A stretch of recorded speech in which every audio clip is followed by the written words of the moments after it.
अच्छा, धन आ तो रहा है बहुत, लेकिन बच नहीं रहा, आपका खर्च बहुत हो रहा है। ऐसी 2 4 10 बातें गिनी चुनी बता देते हैं और लोग कहते बड़े ज्योतिषाचार्य जी हैं। मेहनत परिश्रम करना चाहिए, और ये भाग्य किस्मत को कोई व्यक्ति नहीं बदलता बिना भजन के। भजन करने से भाग्य भी बदल जाता है। रामचरितमानस में सुना होगा, जो तप करे कुम्हारी तुम्हारी, तो भाभी मैट सके त्रिपुरारी।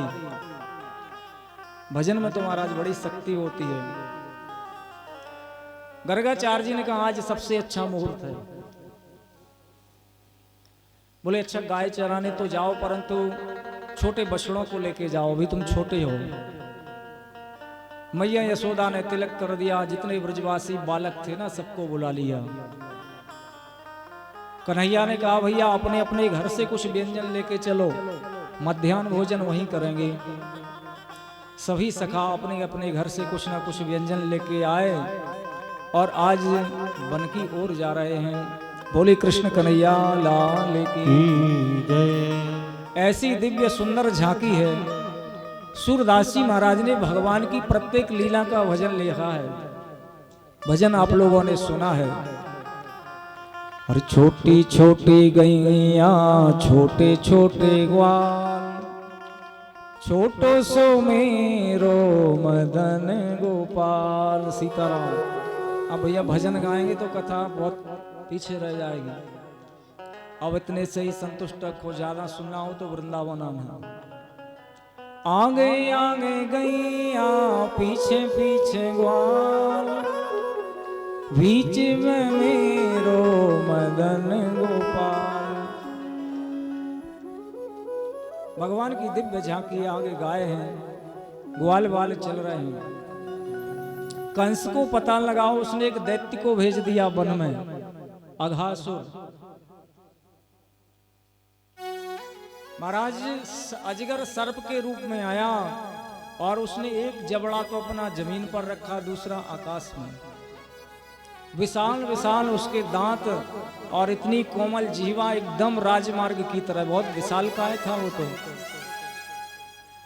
अब भगवान के सखा धीरे धीरे आगे बढ़े और जैसे ही उस अजगर सर्प की जीवा पर पैर रखा, बोले इतना कोमल भैया, इस वन में तो बड़ी अच्छी व्यवस्था, इतना सुंदर रास्ता। अब वो नहीं समझ रहे थे। गायें चली गईं, सखा जाने लगे, लेकिन उस अजगर सर्प की शत्रुता कृष्ण बलराम से थी। कृष्ण बलराम सबसे पीछे थे। उसने सोचा जब कृष्ण बलराम दोनों आ जाएंगे तब मोह को बंद कर लेंगे। भगवान दौड़े दौड़े गए कि अरे हमारे सखा कहाँ चले जा रहे हैं। इनको पता नहीं है कि ये तो राक्षस है।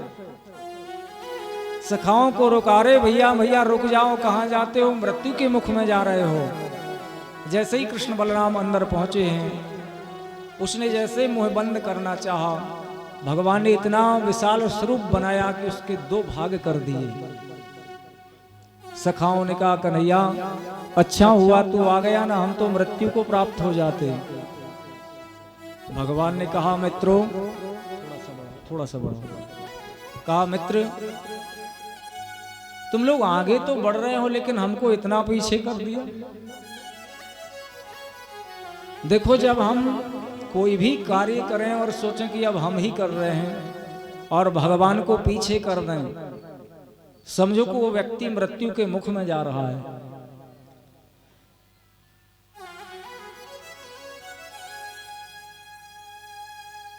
भगवान को पीछे करके जब हम अपने आप को आगे कर लेते हैं, आज सखाओं ने भगवान को पीछे छोड़ दिया और स्वयं आगे जा रहे हैं। देखो हम जो भी कार्य करते हैं उसमें आगे भगवान को रखना चाहिए। भगवान की कृपा से हो रहा है। भगवान ने सामर्थ्य दी है तब तो हम कर पा रहे हैं। बोले वृंदावन बिहारी लाल की जय। समस्त सखा वन में पहुंचे हैं। मध्याह्न का समय हुआ। सखाओं ने कहा कन्हैया बड़े जोर की भूख लगी, अब कुछ खा पिया जाए। जितने सखा अपने अपने घर से सामग्री लाए थे वो सब एकदम कमल सदृश गोलाकार बना के बैठ गए, बीच में भगवान कृष्ण, और सुंदर उस वन में हरी हरी घास चर रहे हैं बछड़े। अब एक सखा था ना, वो बड़ा गरीब था, वो अपने बासी कड़ी लेकर के पहुंच गया कच्ची खट्टी छाछ। अब वो सबसे दूर बैठा था कि ये सब तो अमीर घर के हैं, अच्छे अच्छे व्यंजन ले गए, और इनके सामने हम एक बासी कड़ी खट्टी छाछ ले जाएंगे, लोग क्या कहेंगे। इसलिए वो बेचारा दूर बैठा है। भगवान ने देखा कि अरे मनसुका, ऐसा कौन सा व्यंजन पदार्थ लाए हो जो हमसे बचा के खाना चाहते हो।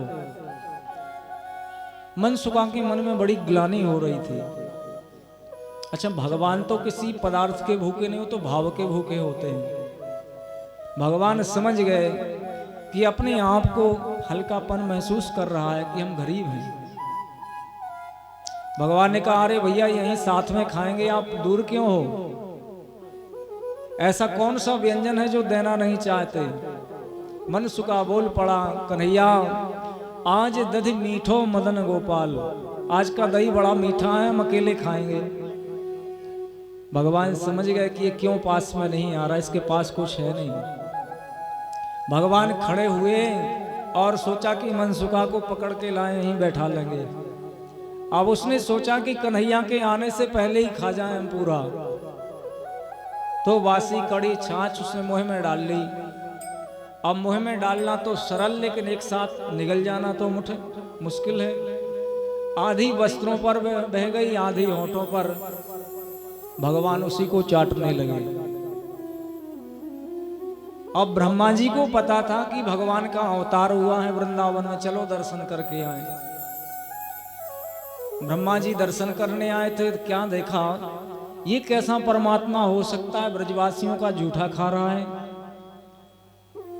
ये परब्रह्म परमात्मा नहीं हो सकता। ब्रह्मा जी की बुद्धि आश्चर्य में पड़ गई। सोचा चलो परीक्षण करते हैं। अभी जितने बछड़े थे ना, उन सबको चुरा करके ब्रह्मलोक ले गए। थोड़ी देर में सखाओं ने कहा, कन्हैया हम सब खाते रहेंगे या बछड़ों का ध्यान देंगे। अब जैसे ही बछड़ों की खोज में निकले, कन्हैया ने कहा आप सब बैठ के भोजन कीजिए। भगवान बछड़ों को देखने पहुंचे तो सारे वन में देखा, कहीं बछड़े दिखाई नहीं दिए। सोचा चलो अब सखाओं को बताएं कि भैया बछड़े नहीं मिलते। अब सखाओं के पास जैसे ही आए तो वहां पर सखाओं को भी ब्रह्मा जी ब्रह्मलोक ले गए। वहां बछड़े नहीं, यहां भगवान के मित्र नहीं। सोचा ये कौन सी लीला हो रही है। भगवान ने ध्यान लगाया, बोले अरे ये तो ब्रह्मा जी की करतूत है। ब्रह्मा जी ने सोचा कि ये परमात्मा होंगे तब तो लीला यथावत चलेगी, और ये साधारण ब्रजवासी बालक होगा तो रो रो करके ब्रजवासी तो मर जाएंगे। भगवान ने आज अपनी माया से जितने बछड़े थे भगवान बन गए, जितने सखा थे भगवान ही बन गए, और तो और जो जैसे वस्त्र पहन के गया था वस्त्र भी भगवान बन गए, जो जैसी छड़ी ले गया था लकड़ी भगवान ही बन गए। 1 वर्ष तक ये लीला चलती रही। किसी को पता नहीं चला, ना ब्रजवासियों को और ना ब्रह्मा जी को। उस दिन बलराम जी नहीं गए थे गौचारण में। एक दिन बलराम जी ने देखा कि एक गाय गोवर्धन पर्वत पर, 2 में से एक चलते रहने दो। बलराम जी ने देखा कि एक गाय सुबह से बछड़े को दूध पिला रही है। ये साधारण लीला नहीं हो सकती। कन्हैया से पूछा, कन्हैया ये क्या लीला चल रही है। वो गाय सुबह से मध्याह्न हो गया बछड़े को दूध पिला रही। कन्हैया ने कहा, दाऊ भैया आप हमारी लीला में विक्षेप मत डालिए, ये गाय कौन है। जब भगवान मैया यशोदा की गोद में बैठ करके दुग्ध पान करते थे तो एक गाय सोचती थी कि हमारे बछड़े होते, हमारे बेटा होते तो हम भी बड़े प्रेम से इनको स्तनपान कराते। भगवान तो भक्त वांछा कल्पतरु है। आज उन गायों की लालसा पूर्ति के लिए भगवान बछड़े बन गए। ब्रज की गोपियां सोचती थी कि कन्हैया के साथ हमारे बालक गाय चराने जाते हैं, खेलते हैं, तब तो रहते हैं, और शाम को तो हमारे बालक हमारे घर आ जाते हैं। तो वन में गौचारण में तो कन्हैया का दर्शन होता है, शाम को वो अपने भवन चले जाते हैं। यदि हमारे बालक होते तो निरंतर हम अपने पास ही रखते इनको। आज उन गोपियों की, ब्रजवासी माताओं की लालसा पूर्ति के लिए भगवान ब्रजवासी बालक बन गए। अब वो ब्रज की गोपियां बड़ा स्नेह प्रेम करती हैं। ब्रह्मा जी ने देखा चलो अब वृंदावन चलते हैं, ये ब्रजवासी तो नष्ट हो गए होंगे। ब्रह्मा जी ने देखा वृंदावन में आके तो वैसे ही बछड़े, वैसे ग्वालवाल सब एक जैसा चल रहा है। भगवान ने क्या किया, इतने में वृंदावन आए ब्रह्मा जी और भगवान ब्रह्मलोक पहुंच गए। ब्रह्मा जी ने खोज की कि भगवान से प्रार्थना करें, लेकिन भगवान वहां नहीं मिले, क्योंकि वो तो ब्रह्मलोक पहुंच गए थे। बैठा दीजिए उस बालक को, बैठ जाओ उमेश, बहुत अच्छा बालक है वो, हमारी बात मानता है और डेली हमसे मिलने आता है।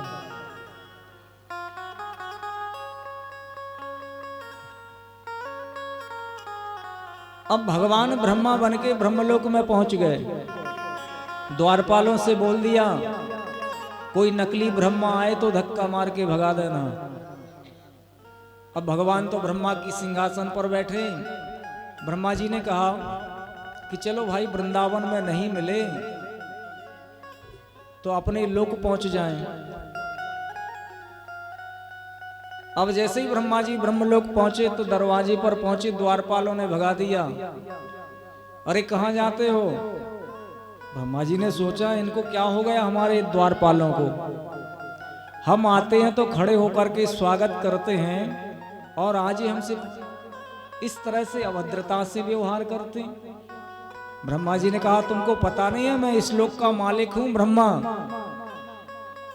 द्वारपालों ने कहा आप जैसे नकली बहरूपी बहुत देखे हैं, हमारे ब्रह्मा जी तो अंदर बैठे हैं मालिक। ब्रह्मा जी समझ गए कोई लीला गड़बड़ है। ब्रह्मा जी ने कहा हमको मिला दीजिए आपके मालिक से। बोले रुक जाइए पूछ के आते हैं। द्वारपाल पहुंचे, बोले प्रभु एक कोई महात्मा आया है, कहता मैं ब्रह्मा हूं, मिलना चाहता है आपसे। भगवान ने कहा भेज दो। जैसे ही ब्रह्मा जी ने प्रवेश किया, क्या देखा, सशंख चक्रम सकिरीट कुंडलम। भगवान से सैया पर शयन कर रहे हैं, लक्ष्मी जी चरण चापन कर रहे हैं। ब्रह्मा जी समझ गए मैंने बड़ा अपराध किया है, प्रणाम करना चाहते थे, भगवान अंतर ध्यान हो गए, वृंदावन आ गए। अब महाराज ब्रह्मा जी ने सोचा हमने अपराध किया है, चलो वृंदावन जाकर के क्षमा याचना मांगे। आज ब्रह्मा जी ने भगवान की स्तुति की है, 40 श्लोकों में स्तुति की, लेकिन भगवान कुछ बोल ही नहीं रहे। बड़ी सुंदर स्तुति है। ब्रह्मा जी कहते हैं नौमी डते ब्रवपुसे तदिडम्बरायो गुंजावतंस परिपे चल सन्मुखायो वन्यस्रजे कवलवेत्र विसाण वेणु लक्ष्मश्रिये मृदुपदे पशुपांग जायो। नौमी डते है प्रभु, आपको नौमी नमस्कार है। आपका कैसा सुंदर दिव्य स्वरूप है, सजल मेघ कांति के समान नील वर्ण का आपका दिव्य स्वरूप है। और आपका पीतांबर तो ऐसे चमक रहा है जैसे नील वर्ण का मेघ होता है, उसमें बिजली चमकती है तो उस मेघ की दिव्य शोभा हो जाती है। आपने गुंजा की माला को धारण कर रखा है, ऐसी सुंदर स्तुति की। अब देखो ब्रह्मा जी वेद मंत्रों के ज्ञाता हैं, लेकिन स्तुति साधारण कर रहे हैं। आप वर्षा के मेघ के समान हैं, आपका पीतांबर बिजली के समान चमक रहा है। ऐसा क्यों कहते हैं ब्रह्मा जी? ब्रह्मा जी इसलिए कह रहे हैं कि आपका स्वरूप है ना वो सजल मेघ कांति के समान है, और पीतांबर तो ऐसे लगता है जैसे मेघ वर्षा करने वाले होते हैं तब बिजली चमकती है। ब्रह्मा जी कहते हैं प्रभु मैंने आपका अपराध कर दिया है। जब सजल मेघ में बिजली चमकती है तो निश्चित ये संकेत हो जाता है कि बारिश होने वाली है। मैंने अपराध किया है, अब निश्चित आप हमारे ऊपर कृपा की बरसात करेंगे। सुंदर स्तुति की है। कहते हैं प्रभु ये विश्व ब्रह्मांड सब कुछ आपके अंदर समाया हुआ है। मैं तो एक बालक हूं। जब बालक मां के गर्भ में रहता है और वो हाथ पैर चलाता है तो जन्म लेने के बाद क्या उसकी मां उसको डांटती है कि गर्भ में था तब कितना परेशान किया तूने? ऐसे ही पूरा विश्व ब्रह्मांड आपके उदर में समाया है। उत्क्षेपणम गर्भगतस्य पादयो किम कल्पते मातुरधोक्षजागसे। जैसे गर्भगत बालक अपराध कर देता है, हाथ पैर चला के माता को कष्ट देता है, तो जन्म के बाद उसकी माँ उसको डांटती नहीं है। ऐसे भी ये सारा विश्व ब्रह्मांड आपके उदर गर्भ में समाया है, और एक नन्हे शिशु की तरह यदि मुझसे अपराध हुआ तो आप क्षमा कर दें। ब्रह्मा जी ने 40 श्लोकों में स्तुति की, लेकिन भगवान बोले नहीं। सोचा भगवान को सबसे ज्यादा प्रिय क्या है, चलो उसको मना लेते हैं। अब ब्रह्मा जी ने भगवान की स्तुति तो बंद कर दी, ब्रजवासियों की स्तुति प्रारंभ कर दी। यहो भाग्यम अहो भाग्यम नंद गोप ब्रजो कसाम यन मित्रम परमानंदम पूर्ण ब्रह्म सनातनम। अरे ब्रजवासियों तुम्हारा कितना बड़ा भाग्य है, धन्य है तुम्हारा भाग्य। यन मित्रम परमानंदम, जिन ब्रजवासियों के मित्र परमानंद कृष्ण हैं, आप लोगों से बड़ा भाग्यशाली कौन होगा। भगवान जब ब्रज में खेलते हैं ना सखाओं के साथ, जब भगवान हार जाते हैं तो ब्रजवासी सखा कान पकड़ के घोड़ा बना देते भगवान को, बोले अब तुझे घोड़ा बनना पड़ेगा, और भगवान के साथी पीठ पर बैठ जाते हैं। ब्रह्मा जी कहते धन्य है ब्रजवासियों जो तुम्हारे मित्र परमात्मा हैं। ब्रह्मा जी ने बहुत स्तुति की, भगवान कुछ बोले नहीं। ब्रह्मा जी आज 3 परिक्रमा करके ब्रह्मलोक लौट गए। भगवान नारायण की 4 परिक्रमा होती है, शिव जी की आधी परिक्रमा, सबकी अलग अलग विधान है। तो ब्रह्मा जैसे वेदों के ज्ञाता और नारायण की तो 4 परिक्रमा करनी थी, 3 परिक्रमा करके ही लौट गए। भगवान इतने क्रोध में थे कि ब्रह्मा जी भयभीत होकर के जल्दी जल्दी 3 परिक्रमा में ही सोचे कि 4 हो गई, और ब्रह्मा जी भाग दिए वहां से। बोले वृंदावन बिहारी लाल की। एक धेनुकासुर नाम का दैत्य आ गया, भगवान ने उसका भी उद्धार कर दिया। भगवान गाय चराने जाते हैं, सुंदर ब्रजवासी सखा साथ में जा रहे हैं। एक दिन की बात, बस आधे घंटे और आप लोग धैर्य धारण करेंगे। कल हम लोग भगवान के महाराज की कथा, भगवान कृष्ण रुक्मिणी का विवाह उत्सव, यहाँ तक की कथा हम लोग श्रवण करेंगे। अब यह जन्मोत्सव अच्छे से मनाया, आज गोवर्धन तक चलना है, गोवर्धन पूजा करेंगे। और कल हम लोग भगवान द्वारकाधीश के विवाह को मनाएंगे बड़े धूमधाम उत्साह के साथ। अब विवाह की जानकारी तो हम लोग से ज्यादा आप लोगों को है, कैसी तैयारियां होती हैं, कैसे बाराती घराती सज धज के महाराज सम्मिलित होते हैं। तो कल हम लोग भगवान के विवाह उत्सव में सम्मिलित होंगे। बोले द्वारिकाधीश की जय। एक दिन की बात, भगवान की गाय चरते चरते गईं यमुना के किनारे। यमुना जी के जल को पान कर लिया, गाय निष्प्राण हो गई। एक काली हृद था। यमुना जी में एक सरोवर उसमें कालिया नाग रहता था। उस नाग के विष के प्रभाव से जो जीव जलपान कर ले वो निष्प्राण हो जाए। और जलपान की तो छोड़िए, यदि पक्षी उस स्थान से ऊपर से जा रहे हैं तो वो भी निष्प्राण होकर गिर जाते थे। भगवान ने देखा कि आज तो मैंने अपनी गाय को देख लिया, यदि कल हमारे कोई सखा आकर के जलपान कर लेंगे तब तो निष्प्राण हो जाएंगे। इसलिए इस काले नाग को यहां से निकालना चाहिए। आज महाराज भगवान ने गेंद का खेल रखा,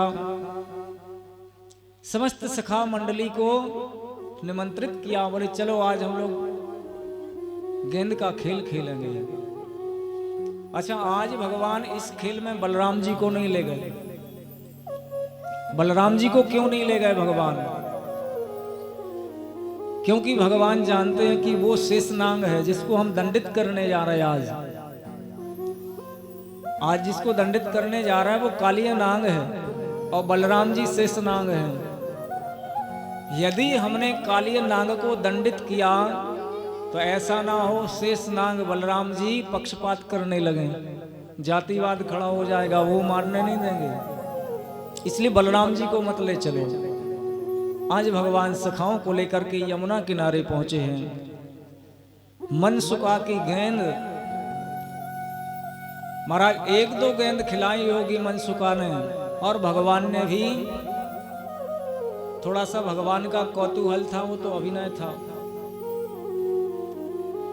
अब जिनसे सारी कलाएं निकली हैं, भगवान से विद्याएं, भगवान का गेंद का खेल कैसा रहा होगा। आज कोई साधारण खिलाड़ी हमारा भारत का अच्छा प्रदर्शन करता है तो लोग महाराज काम छोड़ के टीवी मोबाइल लगा के बैठ जाते हैं। क्रिकेट महाराज आपके ग्रीन पार्क में होता है कानपुर, तो पहले ही से बुकिंग कर लेते हैं लोग। अब एक साधारण व्यक्ति ऐसा खेल अच्छा खेल सकता है तो भगवान ने कैसा क्रिकेट खेला होगा। एक दो गेंद खेली भगवान ने और सीधा प्रहार किया तो गेंद सीधे जाकर के यमुना जी में पहुंच गई। अब मनसुका रोने लगा, हमारी गेंद लाओ। भगवान ने कहा ये नहीं, दूसरी ले लेना। बहुत प्रयास किया लेकिन मनसुका नहीं माना। ये तो भगवान की लीला थी। कदम वृक्ष पर चढ़ गए और सभी के देखते देखते एक छलांग लगा दी। जैसे ही यमुना जी में छलांग लगाई, कालिया नाग शयन कर रहा था। नाग पत्नियों ने देखा इतना सुंदर बालक, लगता है रास्ता भूल गया। कहा बेटे तुम यहां से लौट जाओ, हमारा पति अभी सो रहा है, यदि जाग गया ना तुम यहां से जीवित नहीं जाओगे। हमारे पति के स्वभाव को नहीं जानते।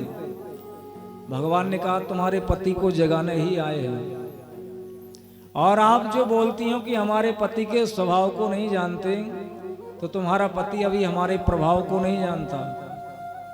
बात करते करते भगवान ने कालिया सर्प को एक प्रहार किया चरण का। वो फपक के भगवान को डसने दौड़ा।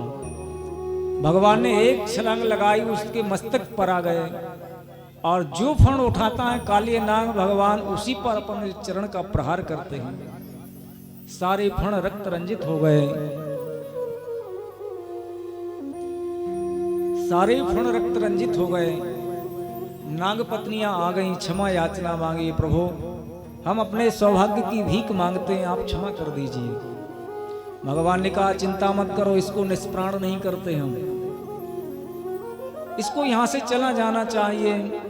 यमुना को प्रदूषित कर दिया, हमारी गाय हमारे ब्रजवासी सखा यहाँ विचरण करते, इसलिए यहां से चले जाओ। अब जैसे मैया यशोदा को पता लगा कि कन्हैया यमुना में गिर गया, नंद बाबा यशोदा मैया बलराम जी यमुना किनारे आ गया।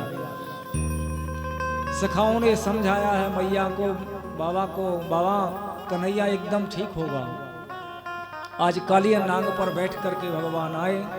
कालिया से कहा कालिया नाग तुम इस यमुना को छोड़ करके रमणक द्वीप चले जाओ। आज जैसे ही कालिया नाग के मस्तक पर मैया यशोदा ने, बलराम जी ने देखा, प्रसन्न हो गए। सबसे पहले बलराम जी ने हृदय से लगा लिया कन्हैया को। बलराम जी ने क्यों लगाया? बलराम जी जानते थे कि कालिया नाग से युद्ध करके आया है, ऐसा ना हो कुछ विष का असर हो गया हो। यदि किसी को विष का असर हो जाए ना, विषैला जीव दंशन कर ले, तो विष का ही इंजेक्शन लगाते हैं। तो सोचा ये कालिया नाग से युद्ध करके आया है, यदि कुछ विष का अंश चला गया होगा तो मैं शेष नाग हूं, मैं उसको कर्षण कर लूंगा। रात्रि विश्राम किया है यमुना तट पर। महाराज दावाग्नि लग गई, सभी के देखते देखते भगवान ने पान कर लिया है। प्रातः काल होते ही सभी अपने अपने घर पहुंचे हैं। बोले वृंदावन बिहारी लाल की जय। आज भगवान ने प्रलंबासुर नाम के दैत्य का वध किया है। वर्षा ऋतु आ गई।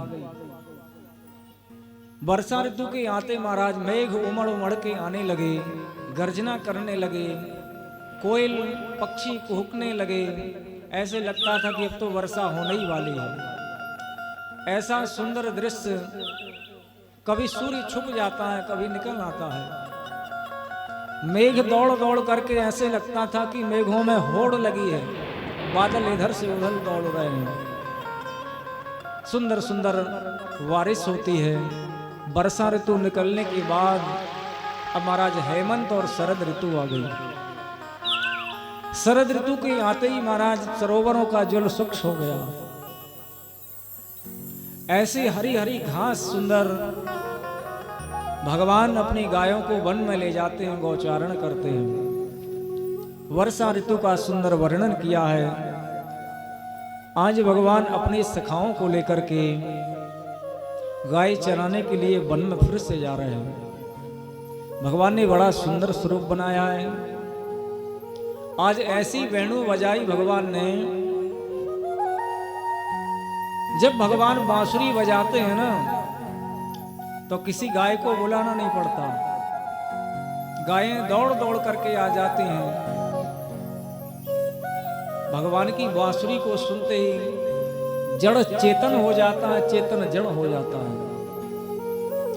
आज भगवान ने ऐसा सुंदर स्वरूप बनाया है कि वर्हापीडम नटवर वपुः कर्णयो कर्णिकारं बिभ्रदवासः कनककपिशं वैजयन्तीं च मालां रन्ध्रान् वेणो अधरसुधया पूरयन् गोपवृन्दै वृन्दारण्यं स्वपदरमणं प्राविशद गीतकीर्तिः।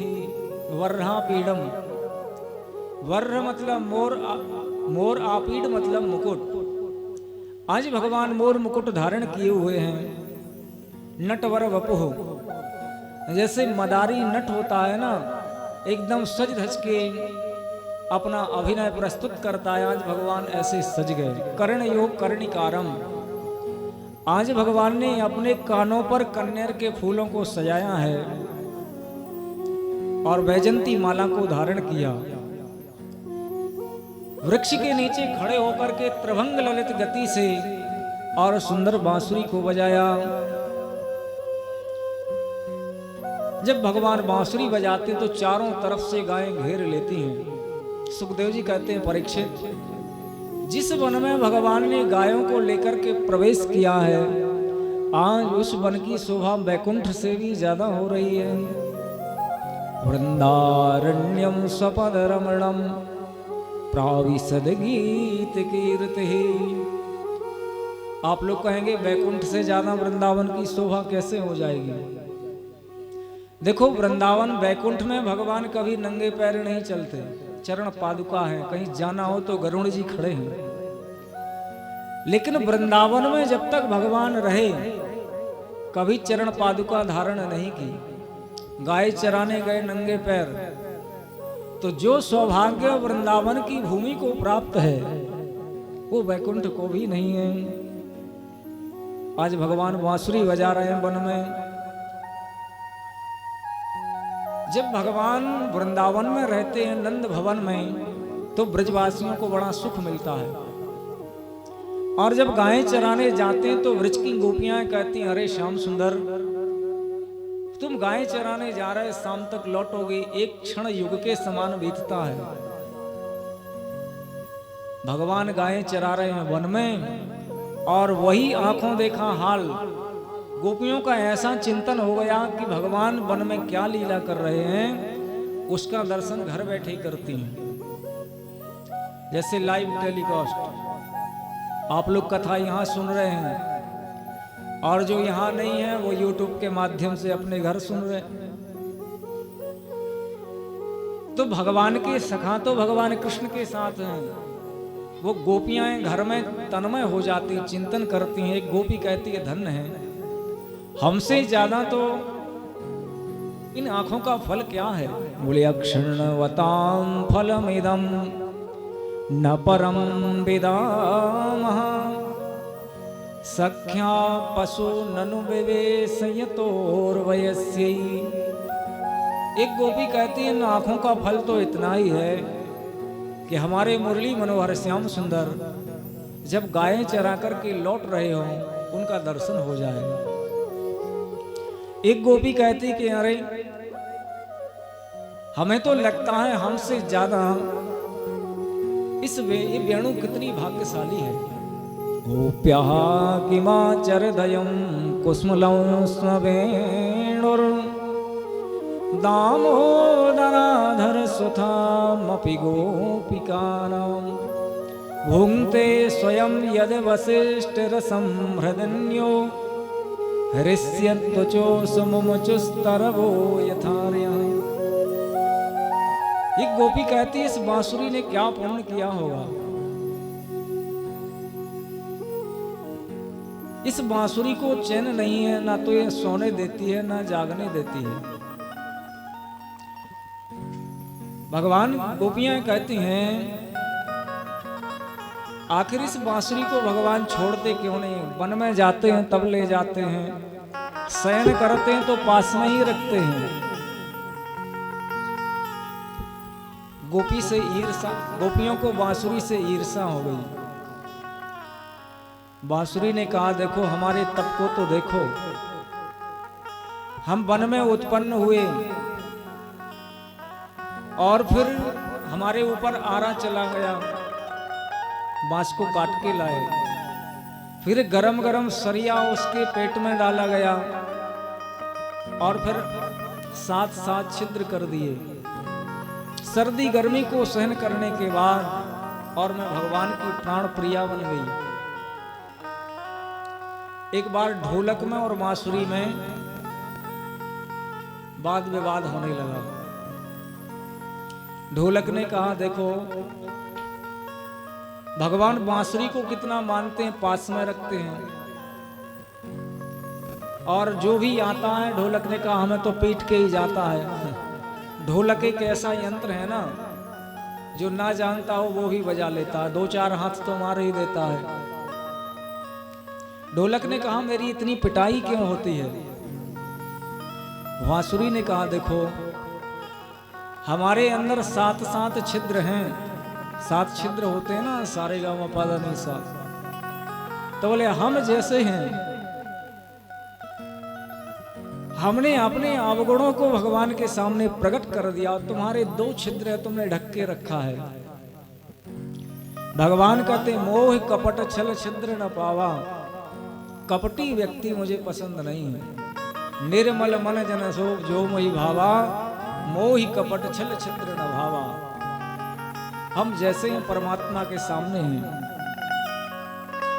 गोपियां कहती, भगवान ने, इस बांसुरी ने कौन सा पुण्य किया होगा, ये निरंतर भगवान के अधरामृत पान करती रहती है। दूसरी गोपी कहती है, इस बांसुरी की छोड़ो, इन गायों का कितना बड़ा सौभाग्य है, जो सौभाग्य हमको प्राप्त नहीं होता। कि धन्यास्म मूढ़मतयोऽपि हरिण्येता यानंद नंदन मुपात्र विचित्र वेशम आकर्ण वेणुरणितम सह कृष्ण सारा पूजाम दधुर्विरचिताम प्रणयावलोकई। दूसरी गोपी कहती है हमसे ज्यादा भाग्यशाली तो ये गाय है। धन्यास्त्वमूढ़मतयोऽपि हरिण्ययेता। एक गोपी कहती है इन हिरणियों को भाग्य तो देखो, जब भी हमारे श्याम सुंदर वन में बांसुरी बजाते हैं तो हिरणियां इतनी चंचल होती हैं, ये उछल कूद छोड़ करके अपने कानों को खड़ा करके शांत होकर के भगवान की बांसुरी को सुनती हैं। दूसरी गोपी कहती है अरे इन हिरणी की बात छोड़ो, हम तो इन गायों को देखते हैं, गायों की स्थिति क्या हो जाती है कि गावश्च कृष्ण मुख निर्गत वेणुगीता पीयूष मुत्तभित कर्ण पुरई पिबंत्या। जब भगवान बांसुरी बजाते हैं तो गायें घास चरना बंद कर देती हैं। ऐसी बांसुरी है भगवान की, ऐसी दिव्य बांसुरी की गायें घास चरना बंद कर देती हैं। दौड़ दौड़ करके चारों तरफ से श्याम सुंदर को घेर लेती हैं और दोनों कान खड़े करके एकदम शांत स्वरूप से भगवान की बांसुरी को सुन रही हैं। दूसरी गोपी कहती है गाय की बात तो छोड़ो, इन बछड़ों की क्या स्थिति होती है। गायें घास चरना बंद कर देती हैं, जो तिनका मुख में लगा है ना तो वो उगलती हैं और ना निगल पाती हैं। बछड़ों की क्या स्थिति होती है, बोले दूध पी रहे हैं, एकदम शांत हो जाते हैं। बांसुरी सुनते लगता है ये गाय बछड़े नहीं है, ये तो किसी ने चित्र बना दिया हो। दूसरी गोपी कहती है यमुना जी को तो देखो, नद्या नद्यस्तदा तदुपधार्य मुकुंद गीता। जब भगवान बांसुरी बजाते हैं तो यमुना जी में भंवर पड़ने लगती है, वो ताल तरंगे आने लगती है, मानो श्याम सुंदर तो बांसुरी बजा रहे हैं और यमुना जी नृत्य कर रही हैं। भगवान की बांसुरी को सुन करके गिरिराज पर्वत की शिलाएं पिघल पिघल करके आने लगती हैं। पक्षी शांत हो जाते हैं बांसुरी को सुन के, ऐसे लगता है कोई पक्षी नहीं, कोई ऋषि महर्षि ध्यान कर रहे हो।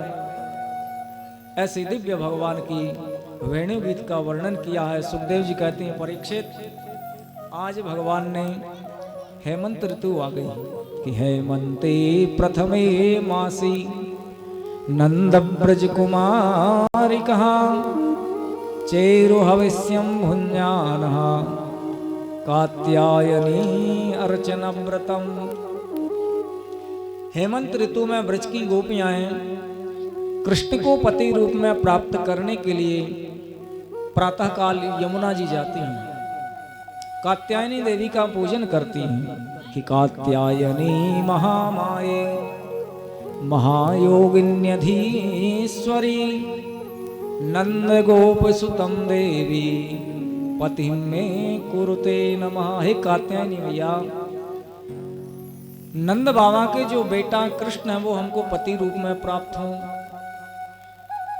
कात्यायनी का पूजन करती हैं गोपियां, बहुत अच्छा, लेकिन एक अपराध करती हैं कि निर्वस्त्र यमुना जी में स्नान करती हैं। भगवान ने सोचा इनको शिक्षा देना चाहिए, आज वस्त्रों को चुरा लिया और कहा गोपियों तुमने कठिन तप किया है, अगले वर्ष जो शरद पूर्णिमा आएगी तो हम तुम सभी के साथ महारास करेंगे। आज भगवान फिर अपने सखाओं के साथ वन में पहुंचे हैं। जैसे ही मध्याह्न समय हुआ भगवान के सखा बोल पड़े, अरे कन्हैया राम राम महावीर्य कृष्ण दुष्ट निवर्हण ऐसा वैवादते क्षुद्रस तक्षांतिम कर तुमर्हत। भगवान के सखा मुस्कुराने लगे, बोले कन्हैया तूने बड़े बड़े दैत्यों को मार दिया, अघासुर बकासुर पूतना, एक भूख को नहीं मार सकता। भगवान समझ गए कि हमारे सखाओं को भूख लगी है। बोले जाइए पास में 24 लोग यज्ञ कर रहे हैं, उनको बोलना कि हमारे कन्हैया आए हैं तो कुछ भोग प्रसाद तुमको देंगे। अब महाराज दौड़े दौड़े ब्रजवासी गए और 24 लोगों को प्रणाम करने लगे, मथुरा के ब्राह्मणों को। बोले नमो वो ब्राह्मणों को प्रणाम किया और सारी बात बताई कि आज कन्हैया वन में गाय चराने आए हैं, भूख लगी है तो कुछ भोजन प्रसाद दो। ब्राह्मणों ने कहा, अरे मूर्ख, हम यज्ञ कर रहे हैं, अब यज्ञ की आरती नहीं हुई, पूर्णाहुति नहीं हुई, तुमको खाने पहले देना। डांट के भगा दिया। अब उदास पहुंचे भगवान के पास। भगवान ने कहा, क्या हुआ? बोले, महाराज आप तो कह रहे थे वो खिलाएंगे पिलाएंगे, उनने तो डांट के भगा दिया। भगवान ने कहा, किसके पास गए थे? बोले, वही यज्ञाचार ब्राह्मणों के पास। बोले, ब्राह्मणों के पास क्यों गए, ब्राह्मणियों के पास क्यों नहीं गए? खिलाना पिलाना तो माताएं जानती हैं। अब भाई लोग पूरी परोसता है तो एक बार परस देगा। बोले, महाराज और लेंगे? अच्छा रख दें तो? हाँ भैया रख दो। रख दें? अब क्या स्टाम्प पर लिख दें कि अभी और लेंगे पंडित जी? और माताएं तो महाराज जबरदस्ती खिलाती हैं। महाराज और लेना पड़ेगा, एक तो खाना पड़ेगा। एक जगह गए महाराज, हम लोगों का निमंत्रण हुआ।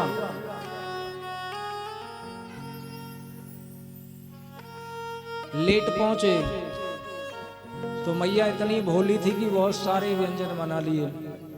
अब जबरदस्ती खिलाए। हमारे आचार्य कहे, मैया बिल्कुल पेट भर गया, अब नहीं खा सकते। हाँ नहीं नहीं लेना पड़ेगी अभी तो। महाराज कह रहे पेट खराब हो जाएगा मैया। बोले, वाह महाराज, हमारी पूरी खराब हो जाएंगी उसकी चिंता नहीं है, तुम्हें पेट खराब की चिंता है। जबरदस्ती खिला दी पंडित जी को। भगवान ने कहा, माताओं के पास जाओ, वो खिलाएंगी तुमको। अब तो पहुंचे हैं सभी ब्रजवासी ब्राह्मणियों के पास। बोले, नमो वो विप्रपत्नीभ्यो निबोधत वचांसिनः यतो विदूरे चरता कृष्टे नेहेसिता वयम। ब्राह्मणियों को प्रणाम किया और कहा, आज हमारे कन्हैया गाय चराने आए हैं। इतना सुनते ही यज्ञ छोड़ छोड़ करके ब्राह्मणी भागी।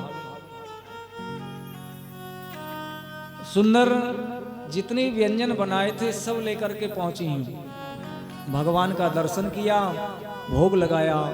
भगवान ने कहा, जाइए, अब तुम्हारे पति यज्ञशाला में पूर्णाहुति के लिए प्रतीक्षा कर रहे होंगे। पहुंची हैं। ब्राह्मणों ने पूछा कि आप कहाँ गई थी? बोले, श्याम सुंदर आए थे उनका दर्शन करने। दर्शन किया, उनको भोग भी लगा दिया। इतना सुनते ही ब्राह्मण आश्चर्य करने लगे, धन्य हैं आप लोग, कितने भाग्यशाली हैं। हम केवल इस क्रिया में ही लगे रहे कि हम ब्राह्मण हैं, यज्ञ कर रहे हैं। धिक जन्म नस्ति धिक विद्याम, हमारे इस योग्यता को धिक्कार है, हमारे कुल को धिक्कार है। धिक जन्म नस्ति धिक विद्याम धिक वृतम धिक बहुज्ञताम, अपने आप को धिक्कारने लगे। हमारी योग्यता को, हमारे कुल को, हमारी क्रिया को धिक्कार है। जो परमात्मा जिनके लिए यज्ञ कर रहे थे उनके दर्शन से वंचित रह गए, केवल क्रिया में ही लगे रहे। देखो, क्रियाएं हम लोग करते रहते हैं, उसके साथ साथ भगवान के प्रति प्रेम समर्पण होना चाहिए। केवल क्रिया को करते रहे कि हमको तो पाठ करना है, यज्ञ करना है, तो श्रम एव ही केवलम, केवल वो परिश्रम हाथ लगता है। आज ब्राह्मण लोग भी आए हैं, भगवान का दर्शन करके धन्य हो गए। इस प्रकार से श्री सुखदेव जी महाराज भगवान के सुंदर सुंदर चरित्रों को श्रवण करा रहे हैं। अब आइए, आज का जो मुख्य प्रसंग है, गोवर्धन पूजन। हम लोग संक्षिप्त में 10 मिनट में कथा सुन लेंगे और कल फिर ठीक 4 बजे से 5 बजे से, कल फिर 5 बजे से हम लोग, थोड़ा सा 5 बजे से हम लोग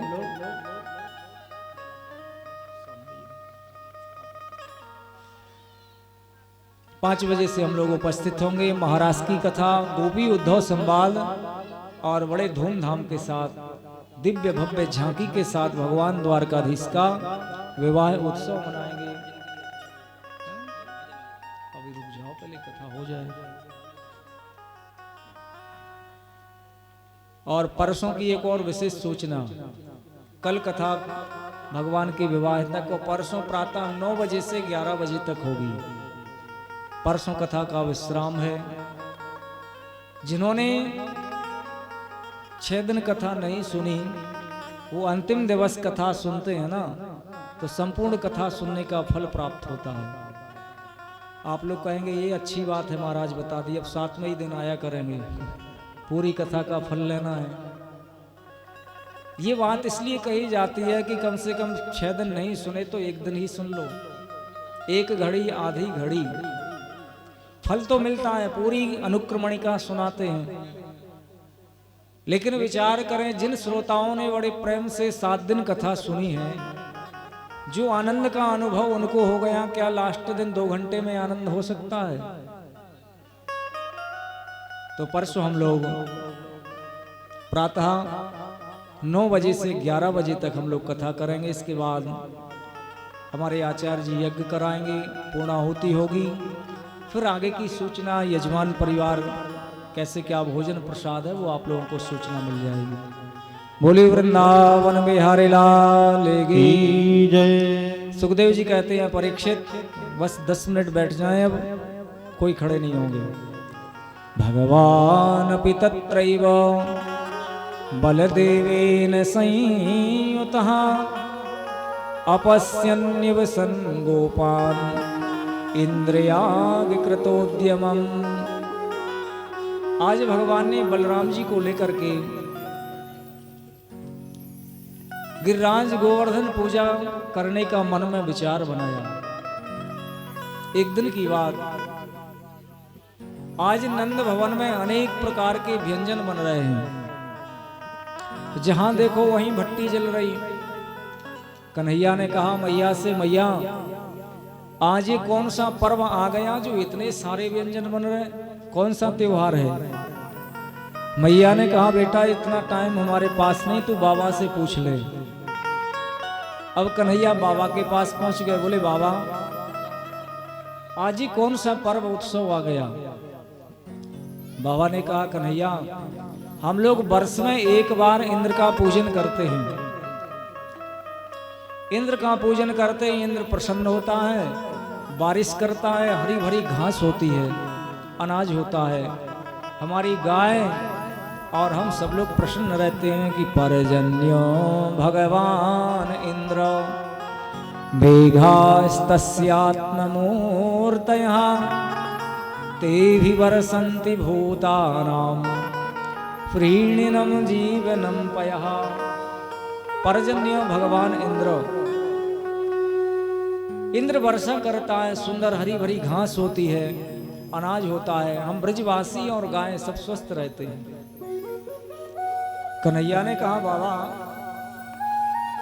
आप जो कह रहे हैं कि इंद्र वर्षा करता है तो हरी भरी घास होती है, अनाज होता है, हम सुखी होते हैं, तो ये सुख दुख की बात है ना, ये तो व्यक्ति अपने गुणों के कारण अपने कर्म से प्राप्त करता है कि कर्मणा जायते जंतुः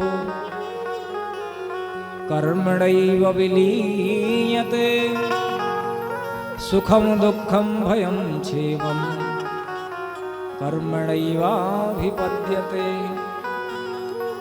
कर्मणा जायते जंतु, व्यक्ति कर्म से जन्म लेता है और कर्म से ही सुख दुख को प्राप्त करता है। ये इंद्र कौन हुआ? बोले सुख दुख देने वाला। कन्हैया ने कहा कोई बात नहीं, ठीक है, ये तुम्हारे इंद्र की पूजा कब से करते आ रहे? बाबा ने कहा ये तो अनादिकाल से चली आ रही, बाबा के बाबा करते थे, बाबा करते थे, फिर हम लोग करते हैं। कन्हैया ने कहा तुम्हारे इंद्र ने कभी दर्शन दिया, कभी भोजन प्रसाद पाया? बोले वो तो नहीं किया। कन्हैया ने कहा फिर तुम्हारा कैसा देवता? भोजन ग्रहण नहीं किया, दर्शन नहीं दिया, तो देवता कैसा? बाबा तुम कहते हो ये परंपरा से चला आया, ये रूढ़िवादी परंपरा ठीक नहीं है। आप एक काम कीजिए, आज से इंद्र का पूजन बंद करके और हमारे ब्रज के देवता हैं गोवर्धन नाथ, उनका पूजन कीजिए। बोले गोवर्धन नाथ की जय हो। बाबा ने कहा कन्हैया ये तेरे गोवर्धन इनका नाम पहली बार सुन रहे, पूजन का क्या विधान है हमको तो कुछ पता ही नहीं है। जो देवता होते हैं ना, प्रत्येक देवता की अलग अलग पूजन सामग्री होती है।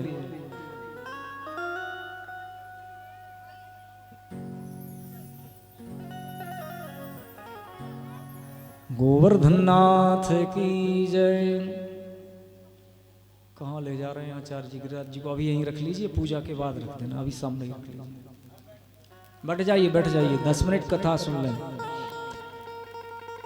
पर्जन्यो भगवान इंद्र मेघा तस्यात्म मूर्तया। कन्हैया ने कहा बाबा आप तो बस हमारे देवता का पूजन करो। बाबा ने कहा कि भैया ये गिरिराज गोवर्धन हम नाम पहली बार सुन रहे हैं, तो इसकी पूजन का विधान क्या है, क्या सामग्री लगती है हमको पता नहीं है। क्योंकि हर एक देवी देवता की अलग सामग्री होती है। गणेश जी का पूजन करते हैं, दूबा ज्यादा चढ़ाते हैं। रामकृष्ण जगन्नाथ का पूजन करते हैं, तुलसी ज्यादा चढ़ाते हैं। शंकर जी का पूजन करते हैं, बेलपत्री ज्यादा लगती है। बाबा ने कहा ये तेरे गोवर्धन नाथ की पूजन सामग्री क्या है?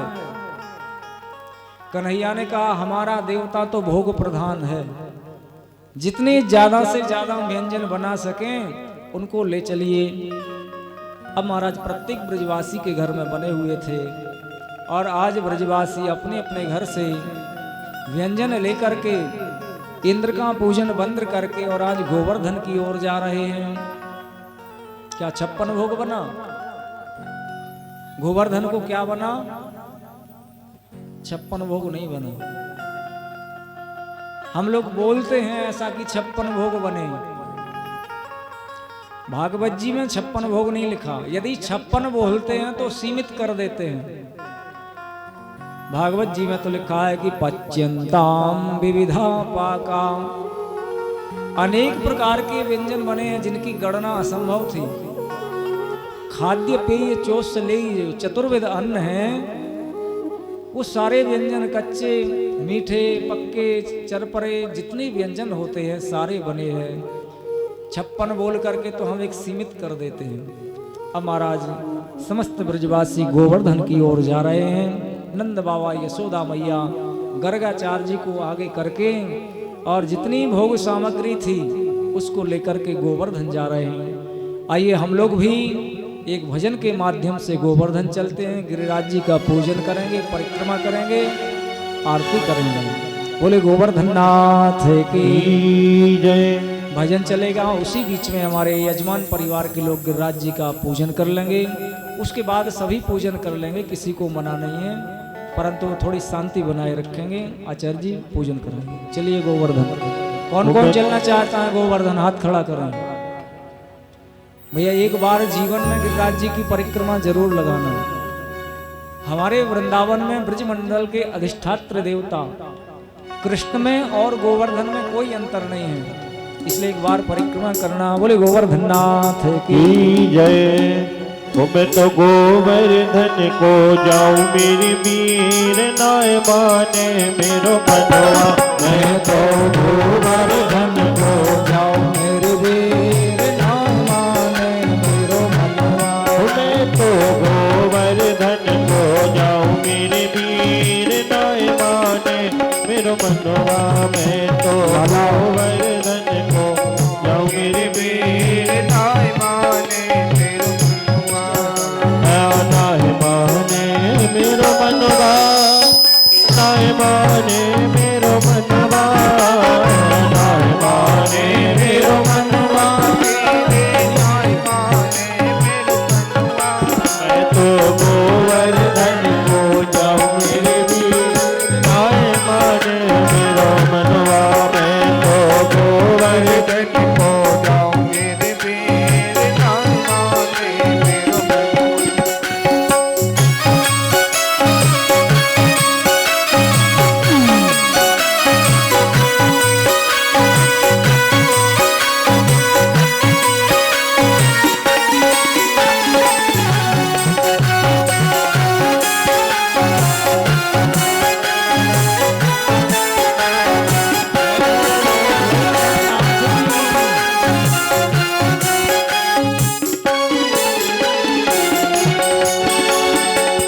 सात कोस की दो परिक्रमा, सात कोस की सात कोस की दो परिक्रमा, सात कोस की सात कोस की दो परिक्रमा, सात कोस की परिक्रमा, सात कोस की दो परिक्रमा, सात कोस की परिक्रमा। मैं तो मानसी गंगा नहाऊं मेरी वीर, नाय माने मेरो मनवा, मैं तो गोवर्धन को जाऊं, नाय माने मेरो मनवा, मैं तो गोवर्धन को जाऊं मेरी वीर, नाय माने मेरो मनवा, मैं तो गोवर्धन को जाऊं मेरी वीर, नाय माने मेरो मनवा।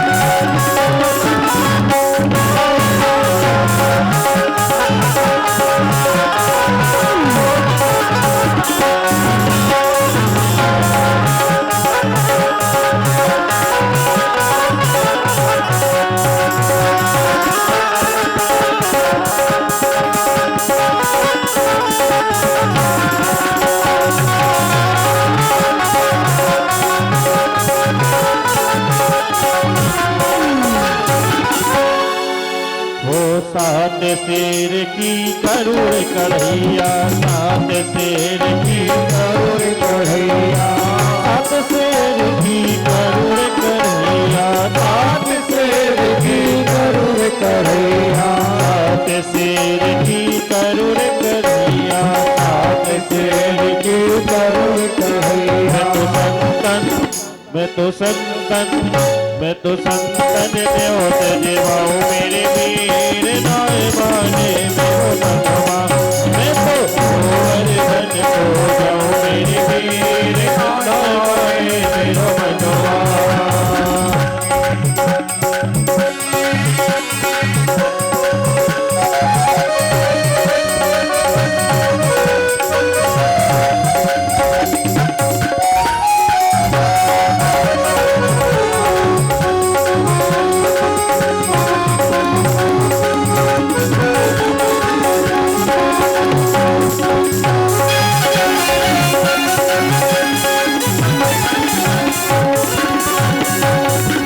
सकलेश्वर के दर्शन करके, सकलेश्वर के दर्शन करके, सकलेश्वर के दर्शन करके, सकलेश्वर के दर्शन करके, सकलेश्वर के दर्शन करके, सकलेश्वर के दर्शन करके।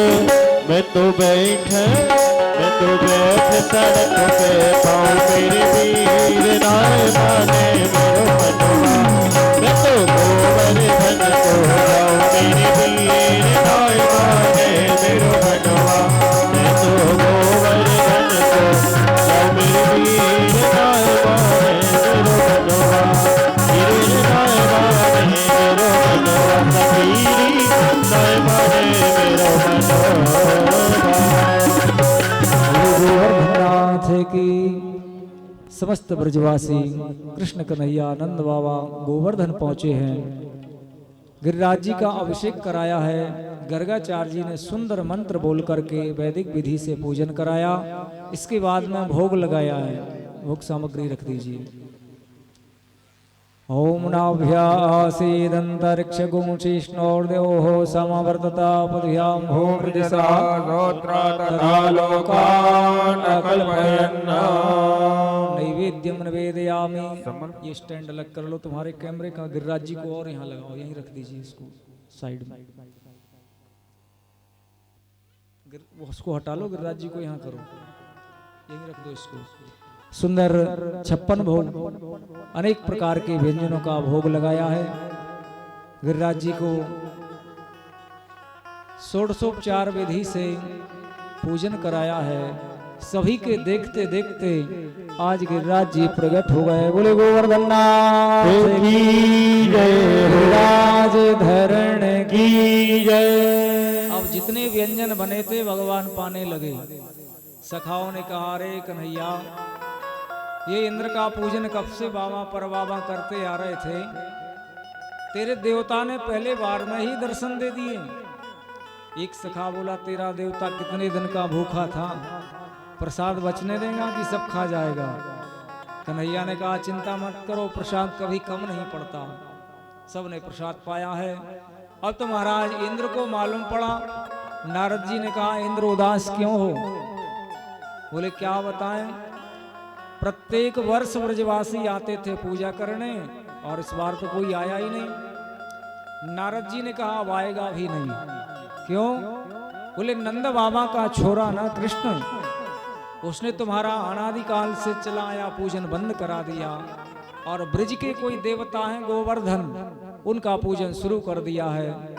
अब तुम्हारा पूजन कोई नहीं करेगा। इतना सुनते ही इंद्र को क्रोध आया है।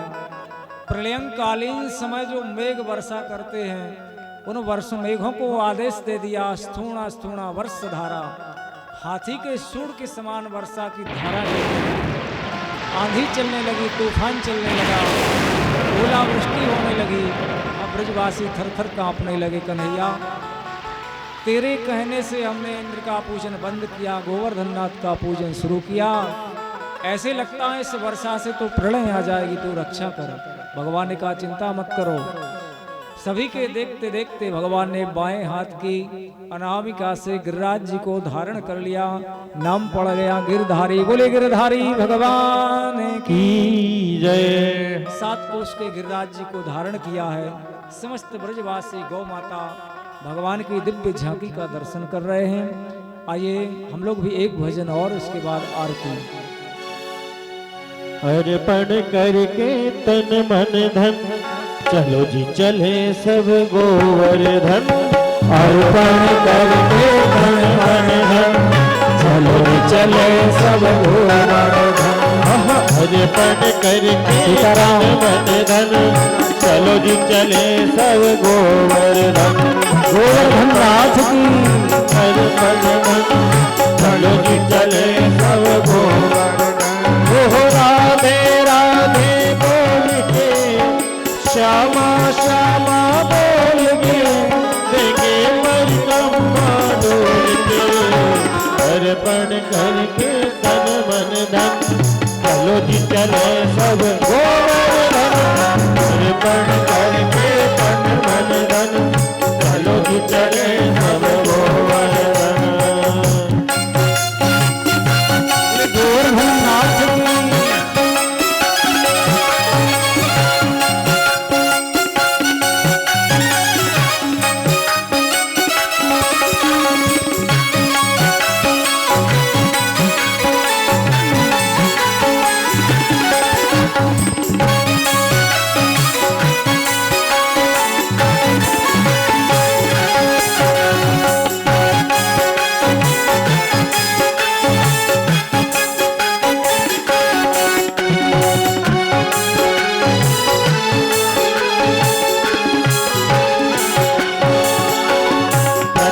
दान घाटी पे पहुँचे जाए, गिरधारी को देंगे शीश नवाए।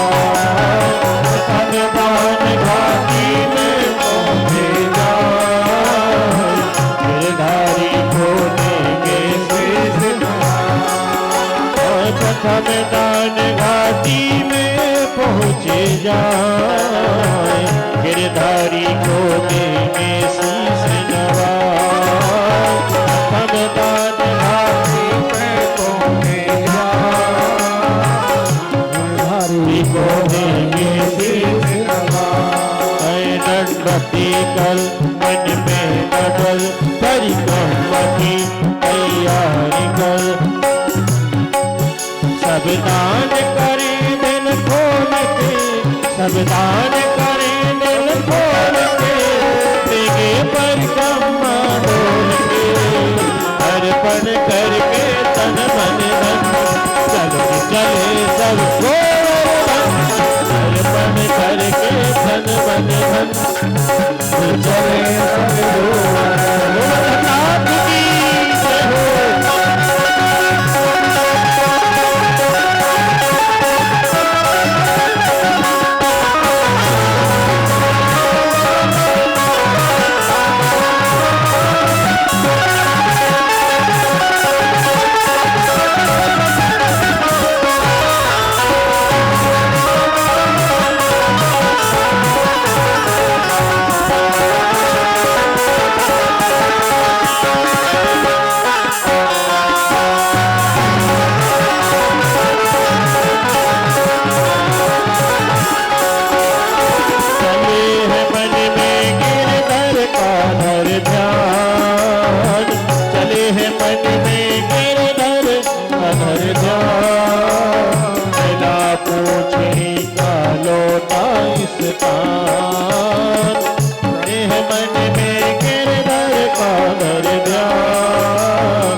मथुरा में आह के कर दूध की मन हर साह के भक्ति भाव को तौल के भक्ति भाव को तौल के सब दान करे दिल खोल के अर्पण करके तन मन धन चलो चले सब गोवर्धन अर्पण करके तन मन धन चलो चले सब गोवर्धन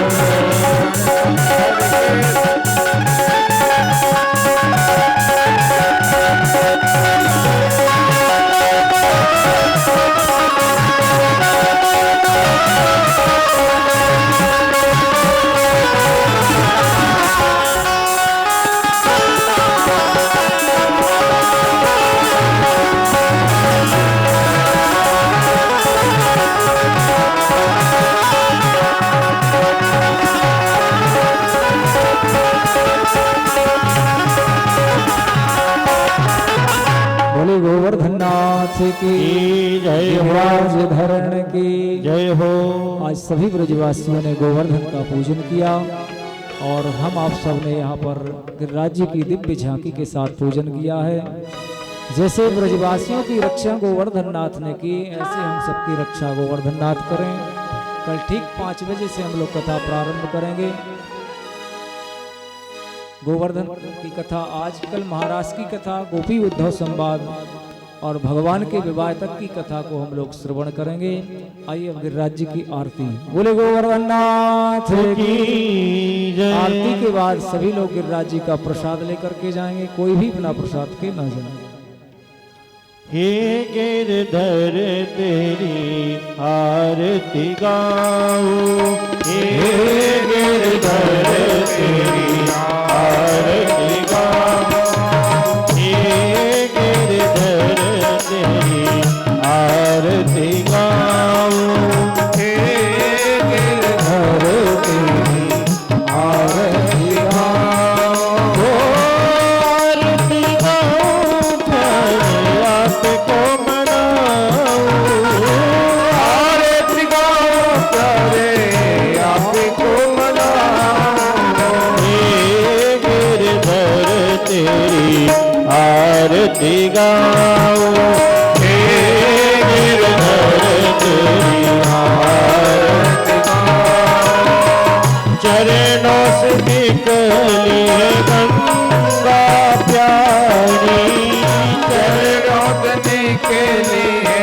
गंगा प्यारी, जिनने सारी दुनिया है तारी, जिनने सारी दुनिया तारी, मैं उन्हें चरणों में शीश नवाऊं, हे गिरधर तेरी आरती गाऊं, हे गिरधर तेरी आरती गाऊं, तोरे मुकुट तेरे शीश पे सोहे, मोर मुकुट तेरे शीश पे सोहे, ओ प्यारी शिवंती मेरा मन मोह, प्यारी बंसी मेरो मन मोह,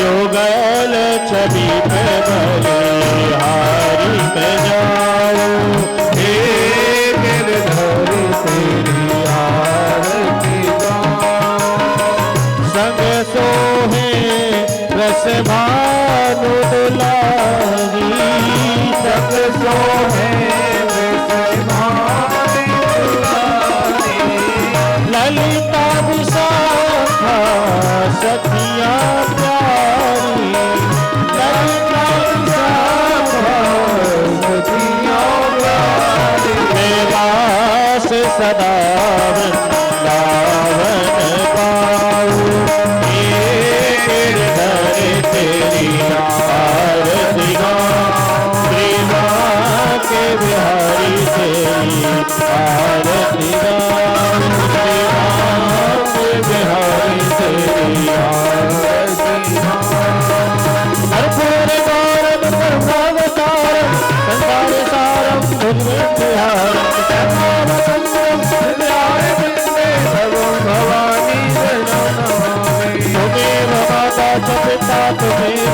त्वमेव बन्धुर्जन्म त्वमेव